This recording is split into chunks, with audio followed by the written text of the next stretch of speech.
Scott, let's start with you.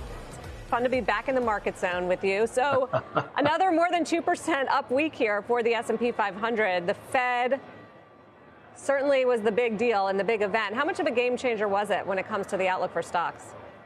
Well, I think it clearly was a game changer. And again, as we've been saying for a few weeks now, focus a little bit less on Fed funds, focus a little bit more on 10-year nominals.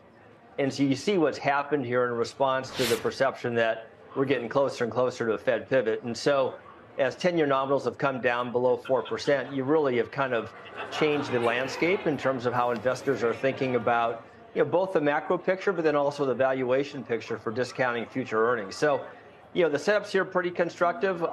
You might argue that we're running a little bit ahead of ourselves in terms of where valuations are gone, but certainly have to acknowledge that the trend in terms of getting to a closer to end of Fed hike cycle is rapidly approaching.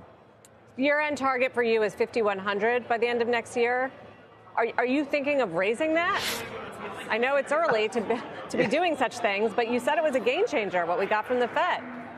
Yeah, so let's just put it in context. So our 5,100 is essentially 245 in S&P earnings, which is well ahead of where sell-side consensus is in terms of other strategists. And we're putting a 21 times multiple on that, which we get a lot of questions on.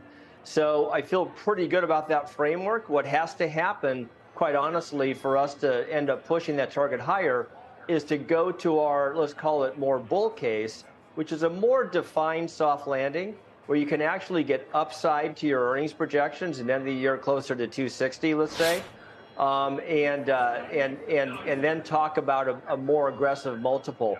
Again, it's a little premature to get there, Sarah, but that's the way we have to start thinking about it.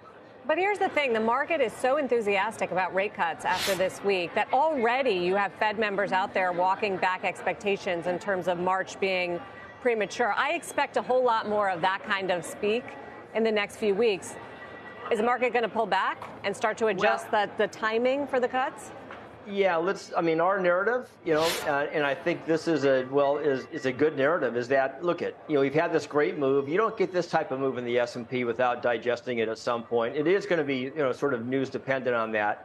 We're expecting as you go into the Q4 reporting period, which is still, let's call it a month away, we're probably going to see a downward revision bias to full year consensus numbers as companies are still expressing caution, right? So if you think about that in the context of a Fed that's going to, argue for, hey, look, at premature to get too aggressive on rate cuts here, we do think you set up for a pullback, but we want to be, very clear that into said pullback, we're looking to aggressively position and specifically broaden out with a focus on the cyclical side of the market.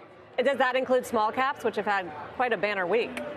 Yeah, we've been arguing for, a month or two now, Sarah, that when you think about the small mid-cap setup, the valuations here are attractive, and everybody sort of has had a pretty good perspective on that. But what we look at is that what you get with small mid is a leveraged alternative to S&P equal weight or even S&P enhanced value.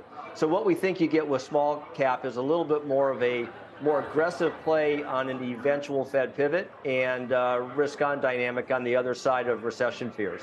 So if you expect the market to keep broadening out, what do you do if you have a lot of exposure to the Magnificent Seven, the mega cap tech stocks that have led this market all year long?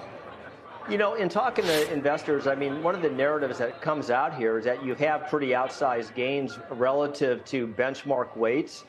And so what we're arguing is that the S&P cannot move materially higher without that mega cap growth leadership participating, okay?